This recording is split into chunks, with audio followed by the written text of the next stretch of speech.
అవే పాత కేసీఆర్ కిట్లు. ఆడపిల్ల పుడితే 13,000 ఇచ్చేది, ఓ పిల్లలు పుడితే 12,000 ఇచ్చేది. అందరికి కేసీఆర్. ఎవరు ఏ ఊరైనా ఏ కాన్స్టిట్యూన్సీ అయినా మహబూబ్నగర్ హాస్పిటల్ పుట్టినట్టే మేము కేసీఆర్ కిట్ ఇచ్చేది.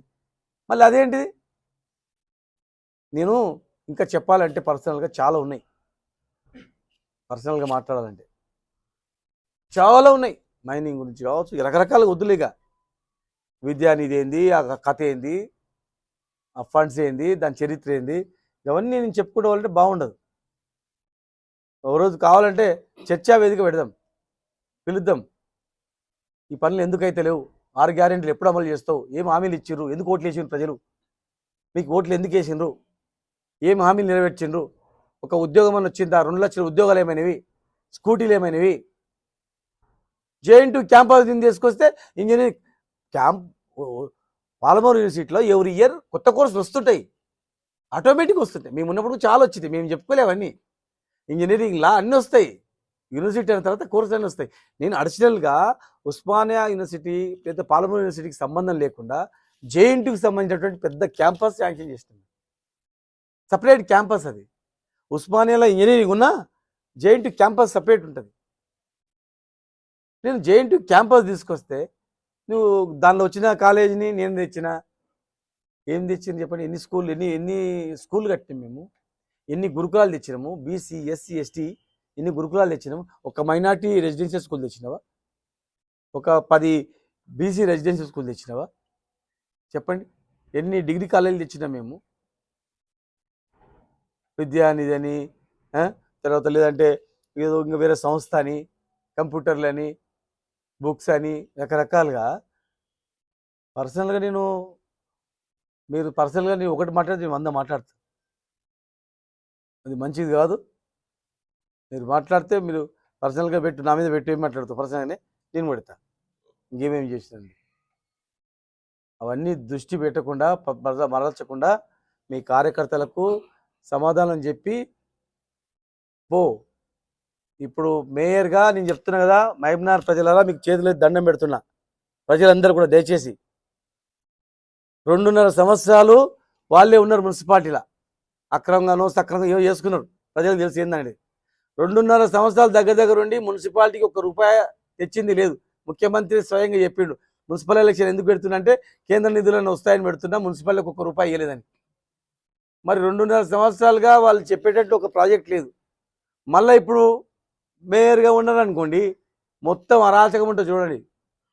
ట్యాక్సులు పెంచి పాడేస్తారు, కార్పొరేషన్ జియో వచ్చిందని ఆపుతున్నారు, ఫండ్స్ ఇచ్చేది లేదు, వాళ్ళు చేసేది లేదు, మొత్తం అరాచకం ఉంటుంది. ఎవడు ఇల్లు కట్టినా దోసుకుంటారు. దయచేసి చెప్తున్నాయి, మీద వాడి పీక్క తింటారు, ఏముండదు,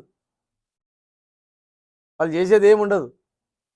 మళ్ళా మేము మాకు ఓటు వేస్తేనే రేపు వచ్చే ప్రభుత్వం మాది కనుక, బీఆర్ఎస్ ఓటు వేస్తేనే, బీఆర్ఎస్ వ్యక్తి మేయర్గా, డిప్యూటీ మేయర్గా, స్టాండింగ్ కమిటీ చైర్మన్ ఉంటేనే ఇప్పుడు ముఖ్యమంత్రి గారితో మేము ఏ రకంగా కొట్లాడని తీసుకొస్తాం, ఫండ్స్ టౌన్ ఇమేజ్ పోకుండా చేస్తాం.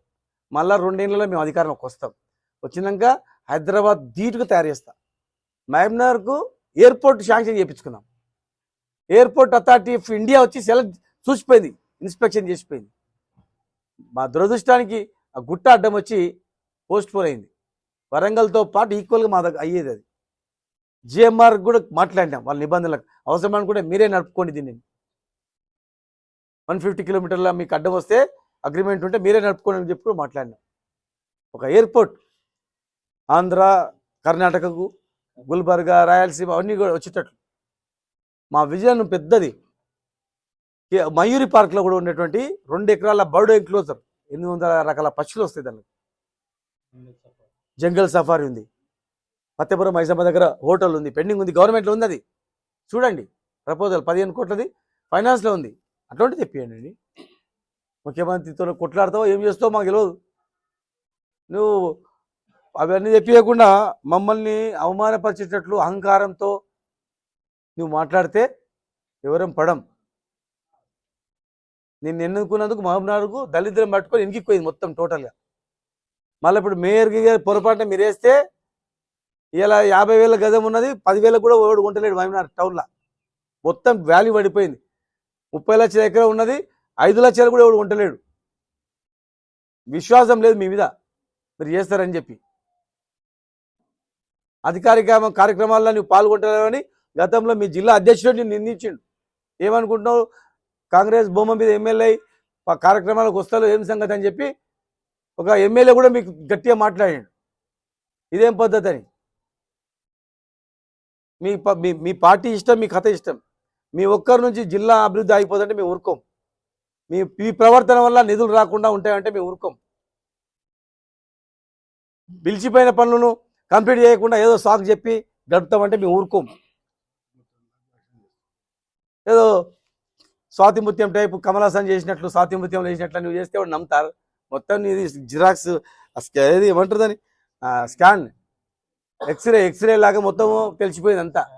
ఇప్పుడు నీ అడుగులు సూపు ఎక్కడ పోతుంది, నీ నటన ఎక్కడ పోతుంది అనేది కూడా తెలిసిపోయింది. పక్కా అయినా నెక్స్ట్గా బీజేపీకి పోతాడు, అయిపోయింది రా. అందుకే వాళ్ళని గెలిపేందుకు చూస్తున్నాడు. సూప్ అంతా అక్కడ ఉంది. అందుకే ఒక తల్లి పిల్లలము అది ఇది అని ఢిల్లీకి పోయి తెచ్చినా 10 సార్లు పోయినా ఎవరైనా గవర్నమెంట్ ముఖ్యమంత్రి ఎంబడి పోతాడు, లేకపోతే మున్సిపల్ మంత్రి ఎంబడి పోతాడు, లేకపోతే ఇంకెవరైనా గవర్నమెంట్ తీసుకొని పోతాడు. గవర్నమెంట్లో ఏమైనా తప్పుంటే గవర్నమెంట్తో రిప్రజెంటేటివ్ ఇస్తారు. గవర్నమెంట్లో ఏమైనా తప్పుంటే చీఫ్ సెక్రటరీకి పోయి ఇక హైదరాబాద్లో ఏమైనా అన్యాయం జరిగింది, న్యాయం చేయమని అంటారు. గవర్నమెంట్ మీద విశ్వాసం లేకపోతే కోర్టుకు పోతారు, కోర్టులలో వేస్తారు. మరి ఇప్పుడు ఏం జరుగుతుందో చూడండి. ఇప్పుడు నేను కేవలం బీజేపీ కాంగ్రెస్ కొంతమంది నాయకులు కలిసి నిజమైన బీజేపీ కార్యకర్తలకు కాంగ్రెస్ కార్యకర్తలకు అన్యాయం చేస్తూ వాళ్ళ వ్యక్తులను గెలిపించుకుంటూ ఇప్పుడు ఉన్నాయన బీజేపీ కోవడానికి అడుగులేస్తూ ఇవన్నీ డ్రామా చేస్తూ స్వాతిముత్యంలో కమలసన్ టైప్ నటన చేస్తూ నేను ఒరిజినల్గా బాధపడిన వ్యక్తిని నన్ను నటన అని చెప్పి మాట్లాడుతూ ఉన్నాడు. దానికి ఈ సమాధానం చెప్తున్నా, ఇది పద్ధతి కాదు. నువ్వు ఏం చేస్తావో తెలియదు, చేయించుకొని రా, లేకపోతే మేము ఎట్టి పరిస్థితుల్లో ఊరుకోము. ఎట్టి పరిస్థితుల్లో ఊరుకోము. ఆ ఆయనలో కేంద్రంతో కూడా మేము మంచిగా ఉన్నాం. కేంద్రంతో మంచిగా ఉండి కూడా భూత్పూర్ నుంచి అక్కడ చించోల్ రోడ్డు ఒక లెటర్ తీసుకొని పోయినాం అంతే. తీసుకొని పోయి అక్కడ కేంద్ర మంత్రులను కూర్చొని 10 రోజులలో తీసుకొని వచ్చారు. కావాలంటే మహేశ్వర్ రెడ్డి ఎమ్మెల్యేని కానీ అక్కడ నరేందర్ రెడ్డి ఎమ్మెల్యేని కానీ వాళ్ళని తీసుకొని పోయినాం. అంతకుముందు అక్కడ ఇంకో తాండూరు ఎమ్మెల్యే కూడా తీసుకొని పోయి చేసుకొచ్చి పని స్టార్ట్ చేసినాం, నిధులు విడుదల చేయించినాం, బాజాప్తా చేయించినామని చెప్తున్నాం. అది ఆ సహకారంతో, కేంద్రం సహకారంతో. మీరు చేయని దానికి అండర్ గ్రౌండ్ అనేది మేము తెచ్చిన దానికి జియో నెంబర్ మార్చుకొని నేను పోయి 10 సార్లు తిరిగి తెచ్చిన ఇట్లా ఒంగనే జియో ఏరియాలు ఎస్టిమేషన్స్ అవన్నీ సబ్మిట్ చేయాలి. 2 ఏళ్ళు పడుతుంది ఏ ప్రాజెక్ట్ కైనా కూడా. కనుక దయచేసి ఇవన్నీ కంప్లీట్ చేయాలి. ప్రజలారా బీఆర్ఎస్ కోటేసి గెలిపియండి, నాది భరోసా. ఈ గవర్నమెంట్ కూడా నేను డబ్బులు లేదు. చూడండి మీరు, ఈ ప్రభుత్వంలో కూడా నేను కొట్లాడైనా సరే, ముఖ్యమంత్రిని ఒప్పించైనా సరే, కొట్లాడైనా సరే నేను డబ్బులు తెచ్చి నగరాన్ని అద్భుతంగా తయారు చేస్తా. నెక్స్ట్ గవర్నమెంట్ రాగానే హైదరాబాద్కు దీనిగా చేస్తా. హైదరాబాద్ నుంచి ఇక్కడ జనం రావాలి చూడండి, అట్లా చేస్తా. నన్ను నమ్మండి దయచేసి, వాళ్ళ మాటలు నమ్మకండి. Thank you.